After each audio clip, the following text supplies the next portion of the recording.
Orang yang selalu beban pikirannya banyak, apalagi kalau berhubungan dengan penyakit hatinya, iri dan dengki, selalu hasut dengan orang. Kok bisa ya dia dapat jabatan, kok bisa ya dia punya mobil, kok bisa ya dia punya istri seperti itu, suami seperti itu ubannya luar biasa tuh.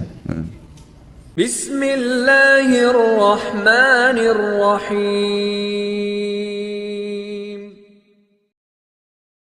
Kita bicara masalah hati, yang kita sudah tahu hadis Nabi SAW yang berbunyi, di dalam jasad seseorang manusia ada gumpalan darah. Kalau dia baik, maka akan baik semuanya, dia seperti rajanya. Dan kalau dia buruk, maka akan buruk semuanya. Itulah hati seseorang. Ulama membahas panjang lebar hadis ini, bahwasanya yang dimaksud dengan hadis ini adalah bagaimana hati yang diisi dengan dosa itu akan merusak seluruh anggota badannya. Seluruh anggota badannya. Jadi kalau misal ada satu saja penyakit hati, apa saja sifatnya, baik itu riya kah, iri dan dengki kah, apa saja, maka dipastikan itu akan merusak anggota tubuh dia. Artinya dari sisi penampilannya pun akan terganggu. Mukanya, paras wajahnya akan berubah. Orang yang biasa iri dan dengki, wajahnya beda dengan orang yang hatinya nggak ada penyakit iri dan dengki. Beda. Memang ada cahaya-cahaya keimanan di situ di wajahnya. Tentu ini bahasanya besar kalau saya ingin bahas juga hubungkan dengan masalah ibadah. Tapi kita cukupkan dengan masalah penyakit hati yang memang dari penyebab anggota tubuh seseorang selalu terjerumus dalam dosa. Efek besar sekali terhadap hati yang diisi dengan kemaksiatan itu akan berpengaruh kepada fisik dia, dari rambut sampai ke kaki. Subhanallah, pada saat ulama hadis dengan pekahnya menjelaskan kenapa Nabi SAW pada saat meninggal, mohon maaf ini kalau teman-teman yang punya uban, gitu kan? Tapi kita bicara tentang Nabi SAW. Nabi SAW waktu meninggal tidak memiliki uban kecuali 3 lembar. Umurnya 63 tahun. Ini mungkin kalau orang cuma baca sepintas, oh Nabi SAW memang tidak ada ubannya. Tidak ada sesuatu yang penting bagi dia kalau dia tidak kaji lebih dalam.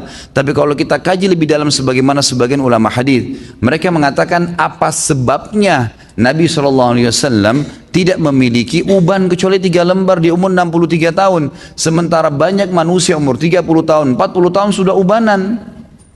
Dan secara ilmiah terbukti uban itu datang karena banyaknya beban pikiran. Kalau tidak, maka ada kesalahan teknis dari penggunaan zat-zat ilmiah di rambutnya. Itu mungkin. Jadi kalau kayak sekarang gonta-ganti sampo mungkin atau apa saja itu juga bisa jadi pemicu. Tapi umumnya orang yang selalu beban pikirannya banyak, apalagi kalau berhubungan dengan penyakit hatinya, iri dan dengki, selalu hasut dengan orang. Kok bisa ya dia dapat jabatan, kok bisa ya dia punya mobil, kok bisa ya dia punya istri seperti itu, suami seperti itu ubannya luar biasa tuh. Mohon maaf kalau yang punya uban ya, saya bukan menyinggung, tapi ini sebuah penelitian ilmiah. Kenapa Nabi SAW seperti itu keadaannya, gitu kan?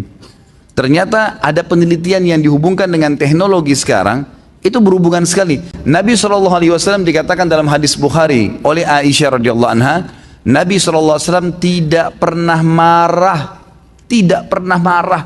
kecuali hukum Allah dilanggar. Kalau yang berhubungan dengan urusan dunia, nggak pernah beliau marah. Lebih banyak memaafkan. Sampai ada seorang sahabat datang mengatakannya, Rasulullah, saya punya kebun nih, pegawai saya banyak, sering buat salah. Yang kurma disortir salah sortirannya, yang diturunkan tunda waktunya, mestinya harus panen sekian banyak, ditunda besok dan seterusnya, banyak masalah nih. Berapa kali kami harus maafkan pegawai kami? Apa jawaban Nabi SAW? Maafkan mereka walaupun sampai 70 kali. Bukan keluarkan, pecat. Nabi SAW lebih lari kepada masalah memaafkan. Ternyata orang kalau lebih mendahulukan untuk sudahlah maafin, ya sudah ikhlaskan, semua berhubungan dengan masalah hatinya ini, itu berpengaruh kepada organ tubuh semuanya. Subhanallah, ketegangannya gitu kan, stres, semuanya itu akan hilang karena dia pelongkan. Dan saya sudah bilang ikhwah dan akhwat rahimakumullah, dalam agama kita, kalau ada seseorang berbuat jahat dengan kita, jangan balas kejahatan dengan kejahatan. Nggak boleh orang gunjing kita balas dengan gunjing. Dia dosa, kita dosa. Dia dihukum, kita dihukum. Sementara saya sudah bahasakan sering di pertemuan kita, dosa itu pasti punya efek jera yang besar. Kalau kita mencuri 1 juta, hukumannya bukan Allah akan ambil 1 juta dari kita, tapi Allah akan buat kita masuk rumah sakit dibiayai 100 juta. Efek jera dari 1 juta yang dicuri. Sejam berbuat zina, Allah bisa menghukum dia dengan sebulan sakit.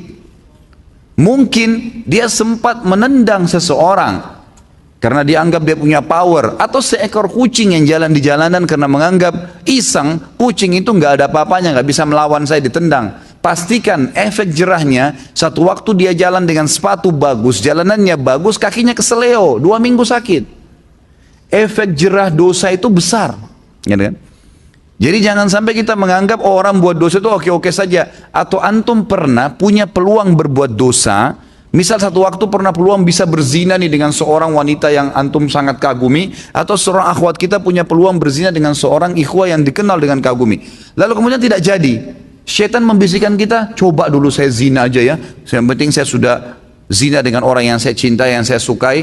Toh saya juga sekarang bisa taubat. Keliru. Karena taubat itu hanya membersihkan kita dari hukuman hari kiamat. Tapi di dunia harus ada pembersihan. Tidak bisa tidak.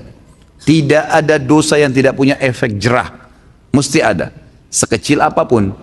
Tentu efek jerahnya itu sesuai dengan kadar perbuatan. Tapi lebih berat daripada perbuatan dia.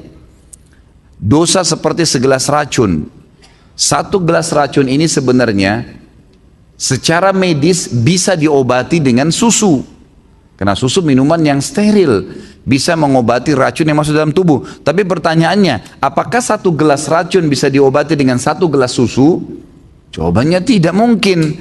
Mungkin membutuhkan sampai 1000 gelas susu. Artinya efek jerahnya besar. Efek jerahnya besar. Maka kata kunci dalam hati seseorang. Makanya kata para ulama, bisikan syaitan agar seseorang terjerumus dalam dosa dimulai dalam hatinya. Selalu hati yang terbisik, bukan di kuping kita, bukan di luar, di dalam hati. Tuh lihat tuh begitu tuh coba aja, tuh nggak apa-apa. Dalam hati bisikannya. Dan kalau kita tahan juga dalam hati, maka tidak akan ada masalah. Jadi hati ini memang betul-betul raja nih kata para ulama.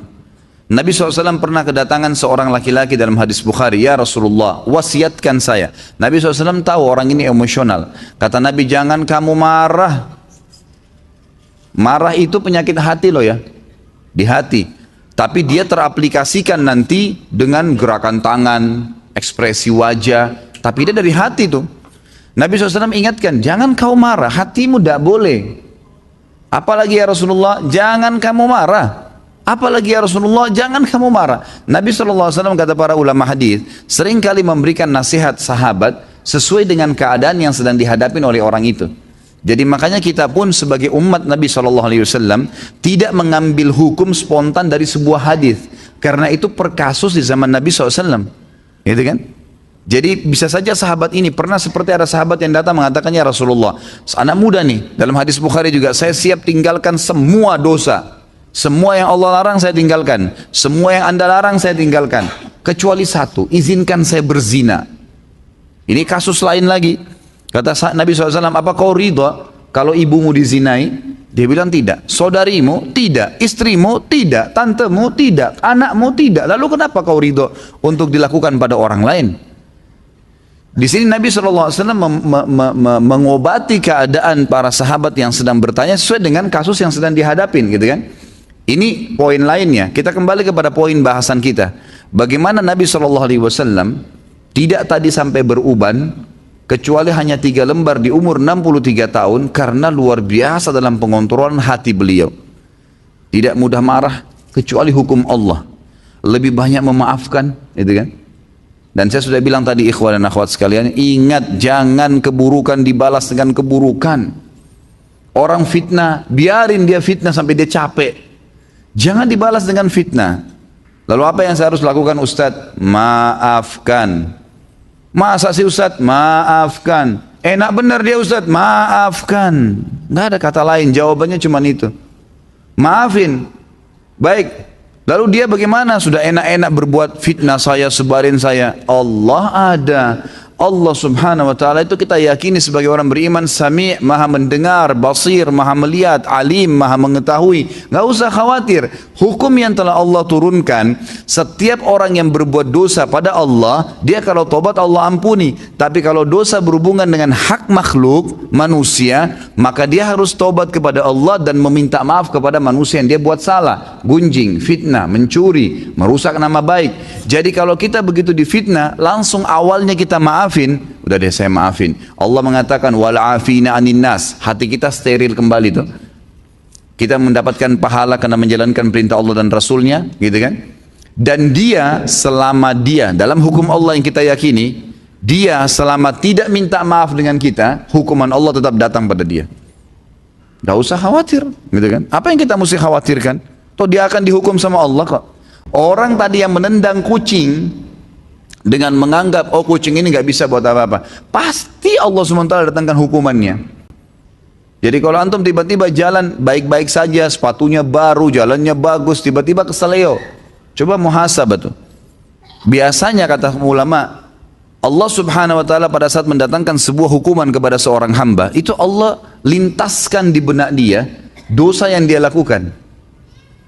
Subhanallah. Misal ada orang tadi keselio, pada saat dia keselio, aduh sakit, itu terlintas pada saat itu atau beberapa saat setelah itu, apa yang menjadi penyebab dia keselio? Kalau dia jeli dia bisa tangkap tuh.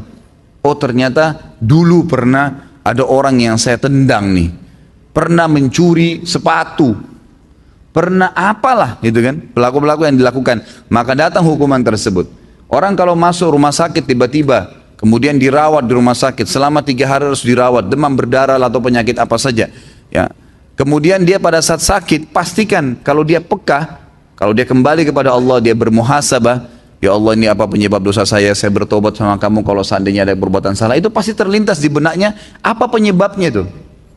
Misal tiba-tiba dia teringat, oh dulu pernah dia minum khamar, oh dulu pernah dia buat sesuatu yang haram, terlintas tuh, istighfar kepada Allah, itu kan. Seperti itu. Jadi hati memang betul-betul dikatakan sini mahkota. Dan saya lupa ya, saya tidak tahu apa saya pernah sampaikan di pertemuan lalu atau sebelumnya tentang masalah bagaimana hati itu, teman-teman sekalian, betul-betul harus disterilkan. Seperti sebuah ruangan yang steril sekali, hati itu. Kalau hati ini antum buka seperti ruangan, sebuah ruangan, jendelanya terbuka, pintunya terbuka. Di dalam ruangan berserakan tulang-tulang bekas makanan, baju kotor, makanan-makanan yang sudah basi. Apa jadinya ruangan itu? Masuk serangga dan binatang nggak? Hah? Masuk nggak? Kok cuma ngangguk-ngangguk? Masuk kecoak, masuk nyamuk, masuk lalat, masuk burung, masuk anjing, beragam macam. Tapi kalau ruangan itu bersih, ditutup jendela dan kacanya, maka tidak akan ada masuk apa-apa. Bahkan tidak ada nyamuk seekor pun. Ruangannya bersih, steril, dipel, disapu, pasangin AC yang bagus, kacanya rapat, pintunya rapat, ada pewanginya, nyaman kita di situ. Ini kalau saya bahasakan seperti hati manusia. Kalau ada penyakit di dalam, seperti banyaknya tulang-tulang bekas makanan tadi itu, akhi dan ukhti, sedikit-sedikit antum hasut sama orang, sedikit-sedikit antum merasa kenapa orang ini lebih hebat dari saya, kenapa orang ini lebih gagah dan lebih cantik, kenapa orang ini begini, kenapa orang ini, terus dibawa dengan penyakit hati. Maka seperti hati tadi yang penuh dengan ruangan yang penuh dengan barang-barang yang rusak tuh, baunya nggak enak. Dan lebih parah lagi, ada orang dijaga sama dia, penyakit hatinya itu dijaga, dibiarkan dengan cara juga pintu hatinya terbuka. Jadi dia tidak taubat kepada Allah, tidak ditinggalkan. Maka setan-setan pada datang tuh, terus menerus datang. Maka harusnya memang ditutup, dirapiin, dipel, dibersihin, steril, kita akan nyaman di situ. Makanya Allah Azza wa Jalla mengatakan dalam Al-Quran, salah satu ciri orang yang akan selamat hari kiamat dengan mudah, bahkan saya bisa bahasakan selamat masuk surga tanpa hisab. Allah mengatakan illa man atallah biqalbin salim. Orang yang datang kepada Allah hari kiamat dengan hati yang bersih, steril. Nggak ada apa-apa di situ. Ingat, terus saya ulangi. Ingat ikhwan dan akhwat sekalian, jadikan sebagai peringatan bahasa ini. Jangan pernah siapkan musuh yang akan berhadapan dengan antum di hari kiamat. Dan yang kedua, jangan pernah beratkan timbangan dosa kita. Itu dua hal antum jaga. Sibukkan diri lawannya tuh, supaya punya teman yang bisa membantu memberikan syafaat hari kiamat tuh. Artinya berteman dengan orang-orang saleh, jangan orang-orang buruk. Jangan pernah punya masalah dengan orang lain. Sudahlah, gitu kan. Sangat luar biasa kita bersihkan hati itu. Dan juga yang kita sibukkan sehari-hari adalah amal soleh yang memberatkan timbangan amal soleh kita nanti hari kiamat. Jangan dosa yang justru bermasalah buat kita nanti di hari kiamat. Harusnya kita faham poin-poin seperti ini. Para ulama salaf dulu, mereka itu kalau berbicara ikhwah dan akhwat sekalian, mereka hanya mengucapkan kata-kata yang berbau nasihat, berzikir, membaca Al-Quran, atau menanyakan kabar orang lain. Berputar di 4 hal ini. Nggak ada yang lain. Nggak pernah gunjing, nggak pernah fitnah, nggak pernah menghina, nggak pernah kata kasar, nggak pernah. Kata Nabi SAW, laisal mu'minu bit-ta'ani walal la'an.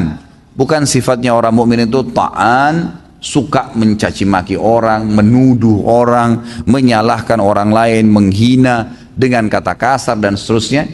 Dan juga la'an, suka ya mendoakan keburukan bagi orang lain.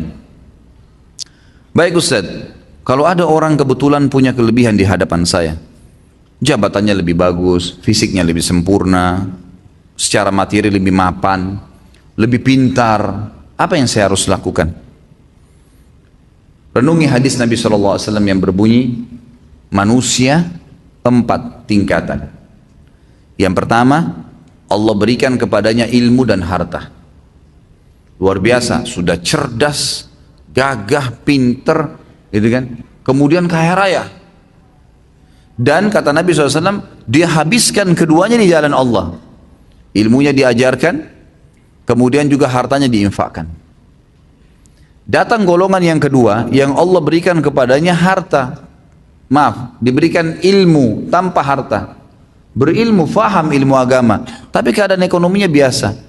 Dia lihat orang yang punya kelebihan nih, apa yang dia lakukan? Dia mengatakan, ya Allah, kalau engkau memberikan kepadaku seperti kau berikan kepada dia, aku akan lakukan seperti dia atau bahkan lebih. Kata Nabi SAW, fahuma fi ajri sawa, dua-duanya akan sama pahalanya. Karena memang yang kedua ini nggak punya harta, maka dia hubungkan itu dengan tekad yang kuat, niat yang baik kepada Allah SWT. Kalau dia dikasih, dia akan lakukan. Allah dengan kemahaadilannya berikan. Si yang pertama nggak dizalimi, dia dapat semuanya. Tapi yang kedua diberikan kelebihan oleh Allah SWT karena tekadnya yang baik. Golongan ketiga, orang yang Allah berikan kepadanya harta tanpa ilmu, nggak ada ilmunya, kaya raya tapi luar biasa. Cuma nggak tahu mana halal mana haram, nggak pernah tahu masalah urusan akhirat, ada surga dan neraka. Gak pernah berpikir kalau mati di alam barzah nanti akan ada masalah kalau dia banyak dosa. Diberikan, dihabiskan hartanya di jalan kemaksiatan kepada Allah, bangun diskotik, bar, sibuk dengan itu. Kemudian datang golongan keempat, ini yang luar biasa ya. Kejahilan yang luar biasa. Jangan jadi golongan ketiga aja nggak boleh, apalagi golongan keempat. Orang yang tidak dikasih ilmu, nggak dikasih harta, miskin ya kan gitu, dan juga tidak ada, bodoh, nggak ada ilmunya.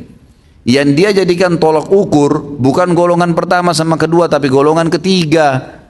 Orang kaya raya yang bangun hotel sana sini banyak kemaksiatannya, diskotik dan seterusnya. Orang-orang yang banyak tiap hari bermaksiat kepada Allah SWT, lalu dia bilang, kalau saya punya harta seperti dia, saya akan buat yang sama.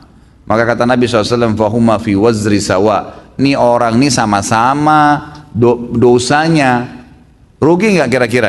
Udah miskin di pinggir jalan, rumahnya sudah gubuk, nggak ada ilmunya, bodoh. Kemudian di sebelah gubuknya ada orang bangun hotel atau diskotik, keluar pakai mobil Mercy, tiap hari mabuk, berzina, gonta-ganti pasangan. Lalu dia bilang, coba saya kaya seperti dia, saya akan buat sama. Lalu kita yang di gubuk itu sudah susah hidupnya, dikasih dosa yang sama dengan dia, kita nggak lakukan, padahal tekadnya maunya seperti itu.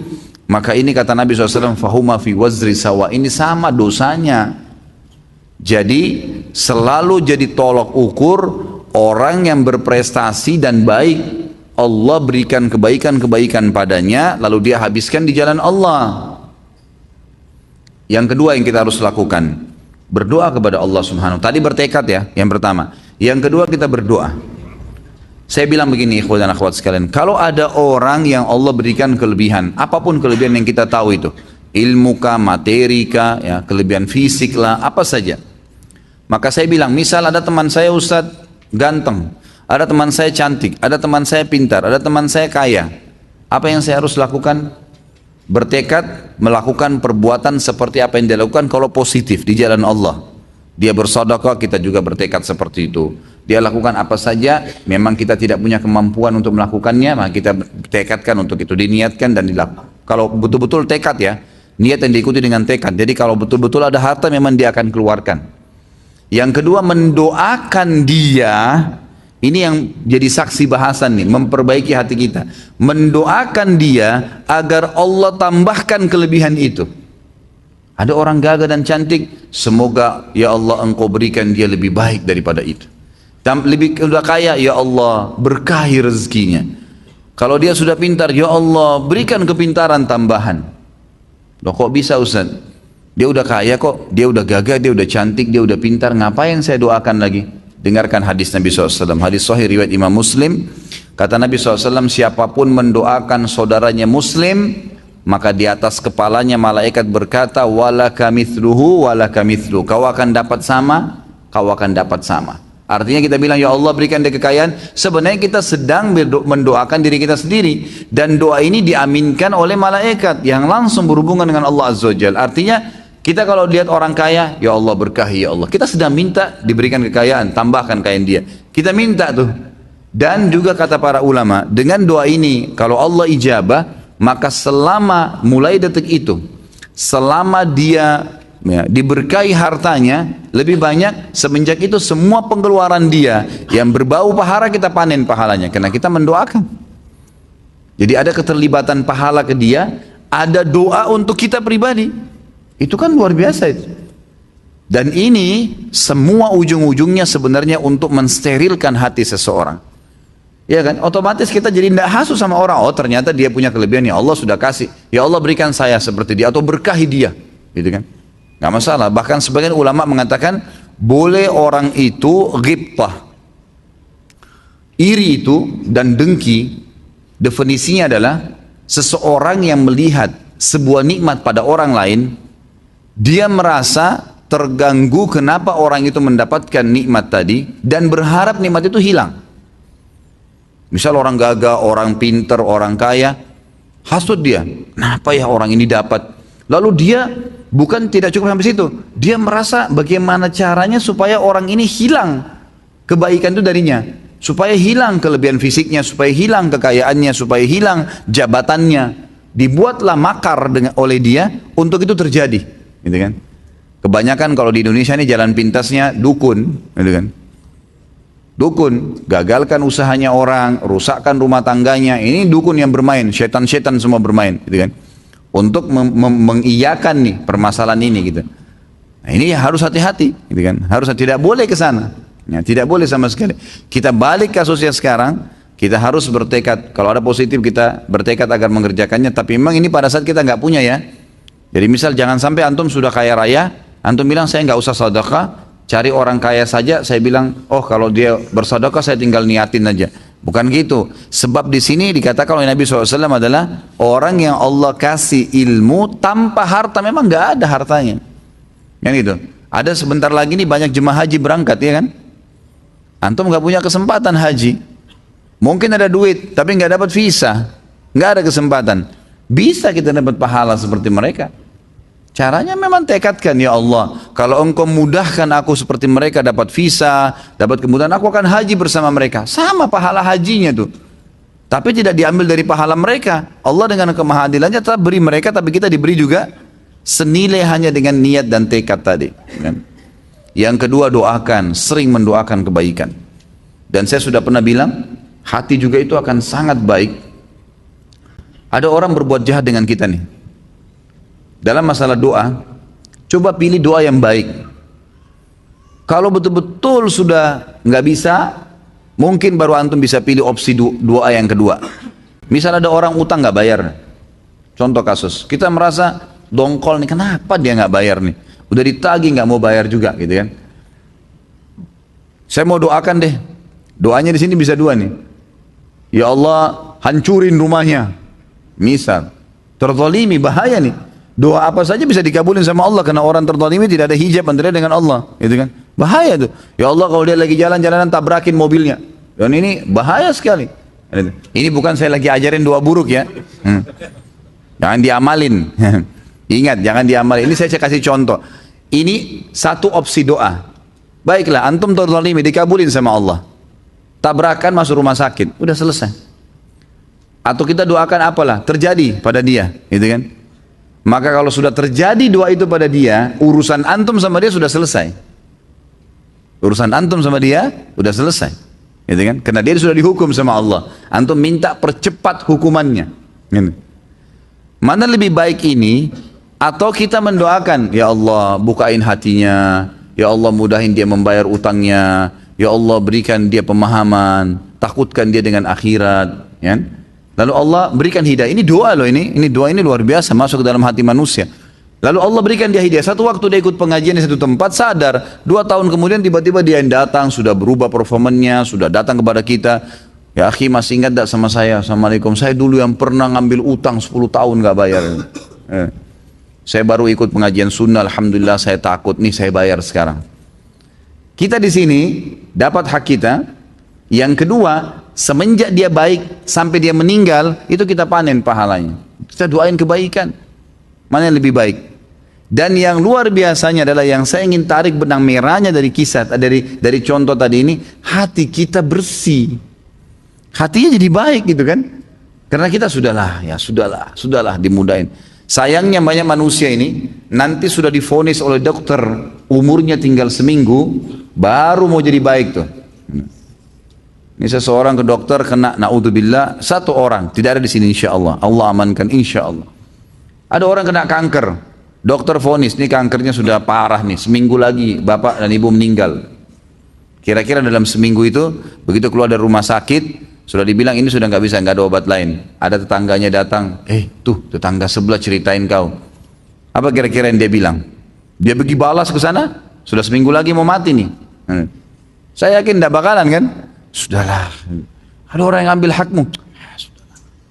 Ini mau mati, dia sudah pikir malaikat maut mau cabut ruhnya gitu kan? Karena dokternya sudah vonis mati seminggu. Padahal sebenarnya secara akal sehat tanpa tunggu vonis dokter kita sudah harusnya begitu. Jaminan apa antum masih bisa hidup malam ini? Gitu kan? Dari mana kita punya jaminan? Maka semestinya memang hati itu dijaga, disterilkan. Doakan dia, gitu kan? Yang ketiga, setelah kita bertekad yang benar, kalau ada orang punya kelebihan di depan mata kita ya, kita bertekad kalau kita diberikan sama, kita akan lakukan hal yang sama.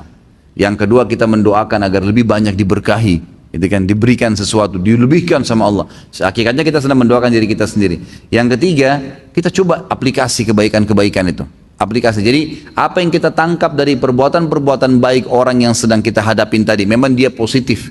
Misal, dia dapat sebuah jabatan di kantor, karena memang orangnya cerdas, gitu kan?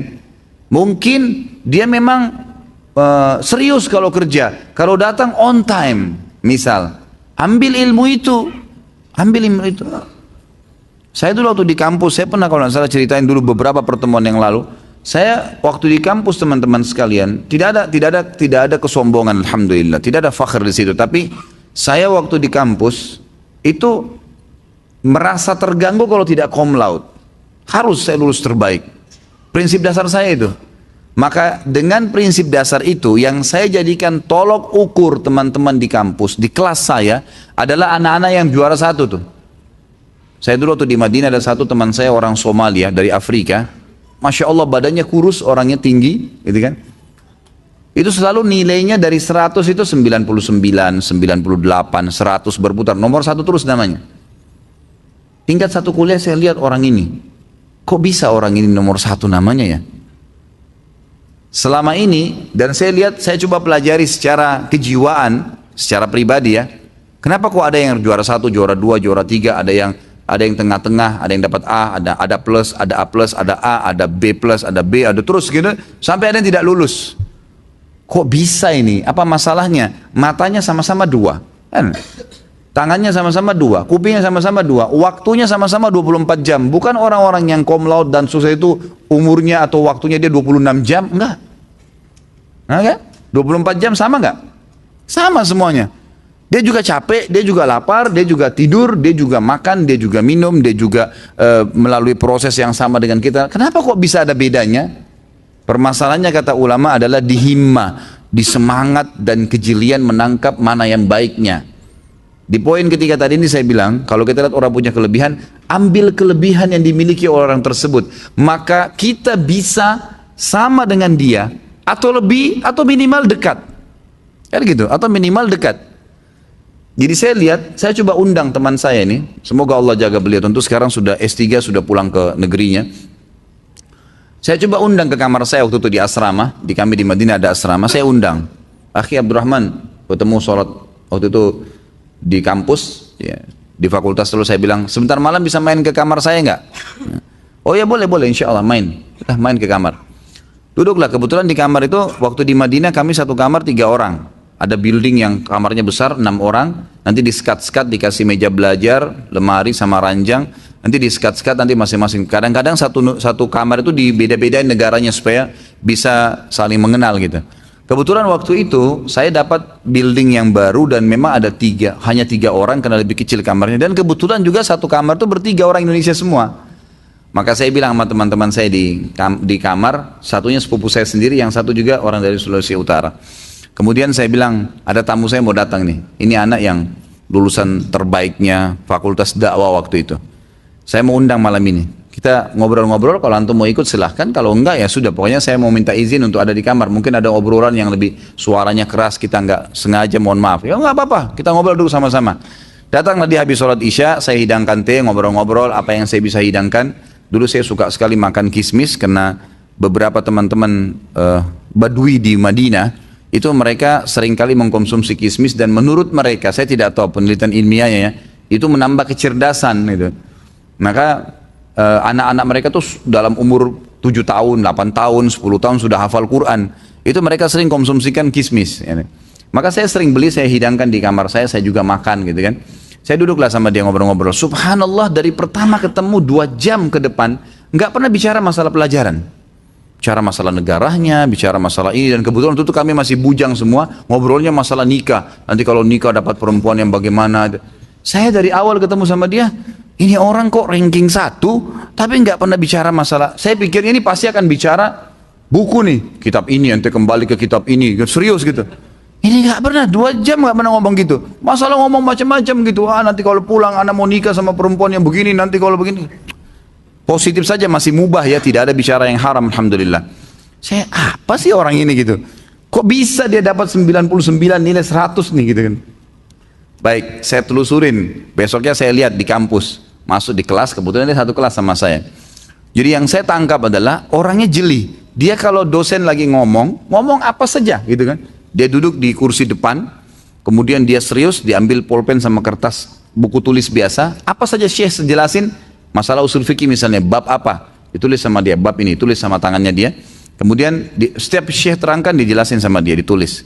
Setiap satu poin yang dijelaskan oleh dosen kami dulu, dia berhenti, Syekh sebentar, yang anda saya mau tanya dulu Syekh, yang anda jelaskan ini khusus itu ya, jadi per subjudul nih, kalau kita bahasakan mungkin per paragraf, apa yang dijelaskan sama Syekh itu ditanya, sebentar Syekh, yang anda maksudkan tadi ini menurut pemahaman saya 1, 2, 3, 4, 5, kata Syekhnya iya benar, begitu, baik Syekh, kalau ujian nanti, kalau saya tulis seperti apa yang saya pahami dapat nilai enggak? Kayaknya bilang iya. Jadi seperti subhanallah di kelas itu antara dia sama dosen, yang lain ini sudah kayak nggak ada orang gitu.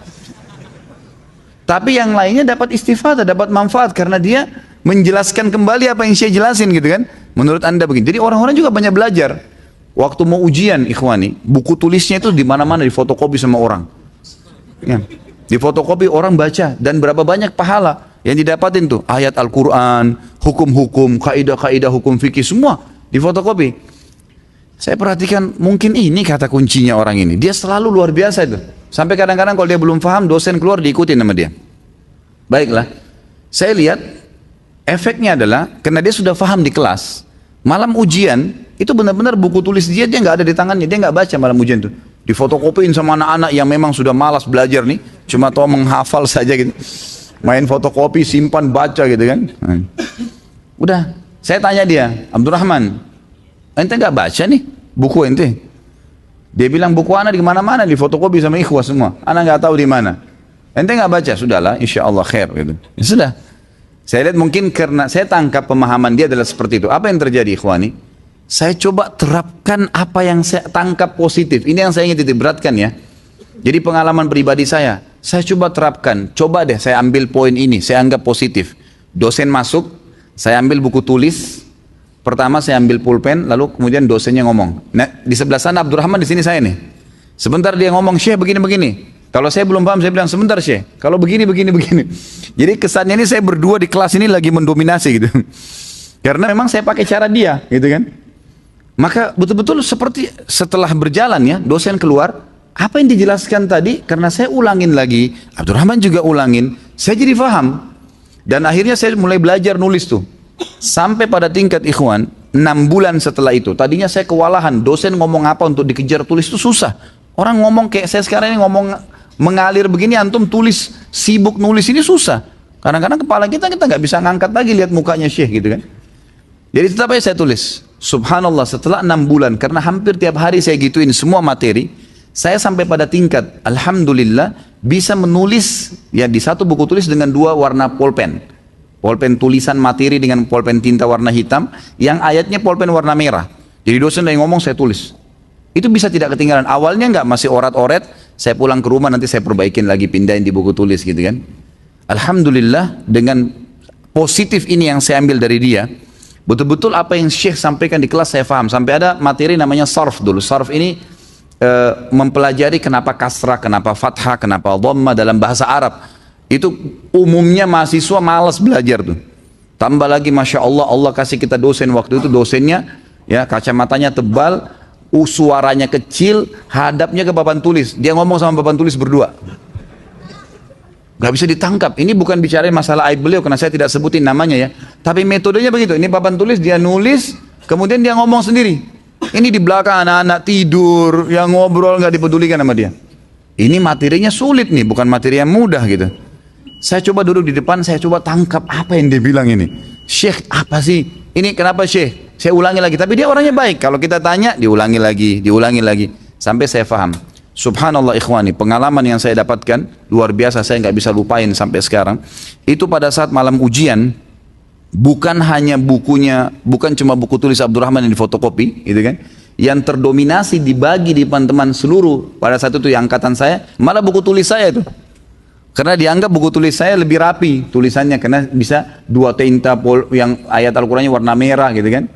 Dan pernah terjadi ada seorang dosen namanya materinya Ghazul Fikri. Ghazul Fikri ini perang budaya. Maaf sebentar muadzinnya ya. Perang budaya. Jadi kita bagaimana mempelajari orang-orang non-muslim, orang orientalis, bagaimana mencari kesalahan Islam di seluruh dunia nih. Program-program kristenisasi apa saja. Dosen-dosen kami dulu pernah bawain Injil nih, Injil baca nih, halaman begini. Ini alasan mereka. Jadi pelajaran yang padat. Ghazul Fikri ini ada satu dosen juga yang ngajar kami. Beliau ini orangnya kuat di tulisan, tapi kalau menjelaskan itu kurang tepat gitu kan. Ada orang begitu Masya Allah, kalau tulisan bukunya luar biasa. Ini kalau terangin enggak? Dan sering kalau masuk pakai bahasa Ammiyah. Ammiyah itu kayak bahasa pasaran. Tidak semua orang ngerti gitu ya. Jadi kalau ada teman-teman ikhwan yang tanya di kelas, Syekh, ana belum paham ya Syekh. Ente pelajari sendiri di buku gitu. Jadi jawabannya selalu gitu, pelajari sendiri. Kenapa saya pesuruh yang nggak paham? Saya kan sudah pakai bahasa Arab gitu. Jadi dia gitu kadang-kadang gitu kan. Jadi kembalikan ke kita. Subhanallah, saya coba tangkap. Setiap pribadi dosen saya tangkap. Ini dia ngomong apa nih? Oh ini, saya tulis, saya coba. Ya kan? Diberikanlah ujian pada saat itu nilainya 100. 70 itu di ujian akhir, 30 itu di ujian semester kelas ini. Nilai 30, kalau kita dapat 100 jadi cum laude. Dan di Saudi dulu kalau kita lulusnya mumtaz namanya, itu dikasih 1000 real bonus. Selain beasiswa yang 840 real itu, kita dapat lagi 1000 real. Dan itu cuma yang dapat 5-6 orang gitu kan. Maka saya waktu itu diberikan ujian lah, satu kelas, kita 2 kelas, waktu itu sekitar 100 orang jumlah mahasiswa, diberikan beberapa 5 pertanyaan nilainya 30. Mulailah ujian, saya isi materinya, teman-teman juga pada ngisi semua. Pas minggu depan Syekh datang marah-marah di kelas. 2 kelas ini dimarahin semua sama dia. Kenapa ini saya kasih baru 5 pertanyaan sudah nggak bisa benar. Bagaimana kalau ujian yang besar nanti? Kalian bisa tidak lulus semua. Semuanya tidak jawab yang benar kecuali ini nih, bahasa lama nih, ditunjuk saya gitu kan.